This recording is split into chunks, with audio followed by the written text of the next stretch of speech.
திருமணமாக போகும் மகளிடம் அம்மா சொன்ன 6 எழுத்து ரகசியம்.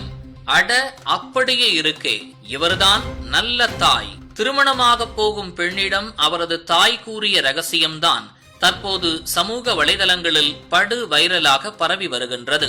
அதில், உன் விருப்பம் போலவே உனக்கு ஒரு வரன் வந்திருக்கிறதை கண்டு அப்பாவும் நானும் மிகவும் மகிழ்ச்சியுற்றோம்.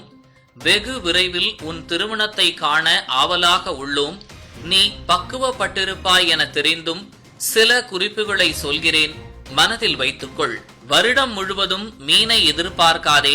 சோற்றில் சாம்பாரை பார்த்ததும் என்னிடம் சண்டையிடுவது போல் சண்டையிடாதே. இனியாவது தட்டில் வைக்கும் அத்தனையையும் சாப்பிட கற்றுக்கொள். 25 வருட உணவு சுவையில் பெரும் மாற்றம் வரும்.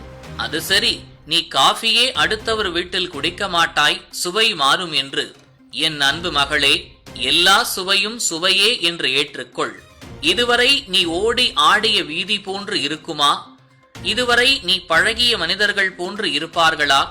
புது மனிதர்கள் என்று அச்சம் கொள்ளாதே. அன்பு அகில உலகத்திற்கும் பொதுவானதுதானே. அவர்களும் மனிதர்கள்தானே.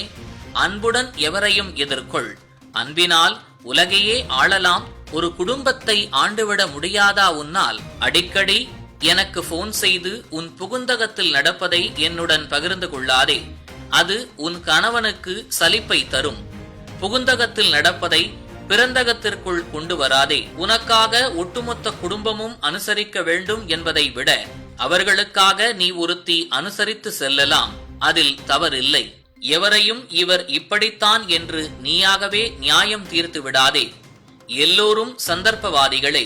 கொஞ்சம் பொறுத்திருந்து வேடிக்கை பார். ஒவ்வொருவருக்குள்ளும் ஒரு நல்ல மனிதம் இருக்கும். அதை அவர்களிடம் புகழ்ந்து பேசு. பிறகென்ன, நீ புகுந்தகத்திலும் ராஜாத்திதான். குடும்பத்திற்குள் சென்றவுடனே குடும்பத்தின் அத்தனை பொறுப்புகளையும் உன்னிடம் கொடுத்து விடுவார்கள் என்று எண்ணாதே.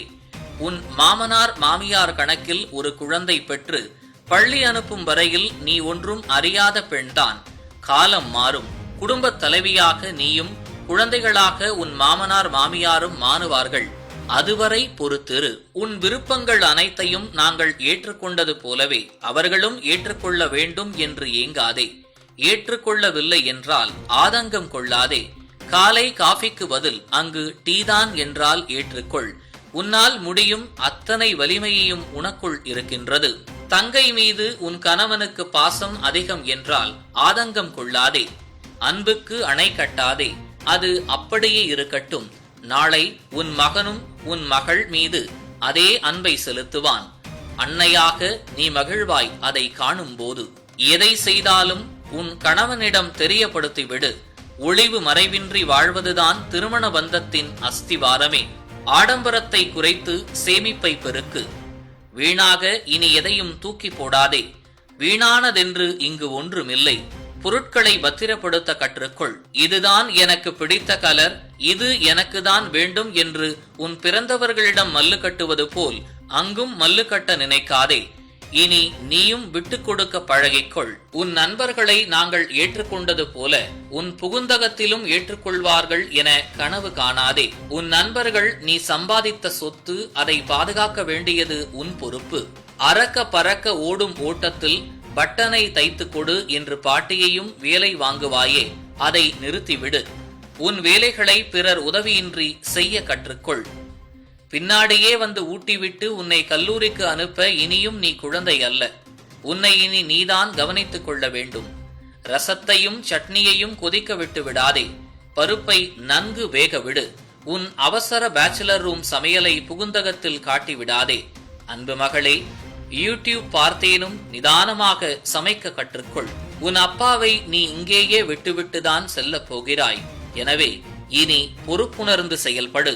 படித்தவள் என்னும் கிரீடத்தை இறக்கி வைத்து விட்டு காலடி எடுத்து வை. உன் 400 பக்க புத்தகமும் உன் மாமனார் மாமியாரின் 40 வருட அனுபவமும் ஒன்றல்ல. உன்னை அழகாக வைத்துக் கொள்வது போலவே உன் இருப்பிடத்தையும் வைத்துக்கொள். வீட்டிற்கு வரும் உன் கணவரின் சகோதரிகளை வெறுமையாக ஒருபோதும் அனுப்பிவிடாதே. பிறந்தகத்திலிருந்து ஏதேனும் கொண்டு செல்வது அவர்களுக்கு பெருமை மட்டுமில்லை, அது அளவு கடந்த மகிழ்ச்சியே. உறவினர் கண்டு ஓடி ஒளிந்து கொள்வதை இனியும் நீட்டிக்காதே. விருந்தினருக்கு வந்தனம் செய், அவர்களை அவமதிக்காதே. உதட்டோறும் ஒரு புன்னகையை எப்போதும் உதிர்த்துக் கொண்டே இரு, அதுதான் எங்கள் மகிழ்ச்சியே. உணவருந்தும் முன் வீட்டில் அனைவரும் உணவருந்தி விட்டார்களா என கேட்டு உணவருந்து. மேசை முன் அனைவருக்காகவும் காத்திருக்கவும் பழகிக்கொள். எதை சமைத்தாலும் வீட்டில் முதியவர்களுக்கு முதலில் கொடுத்து விடு. குடும்பம் என்ற அமைப்பு சமூகத்தில் இன்னும் இருப்பதற்கு காரணம் பெண்கள் நாமே.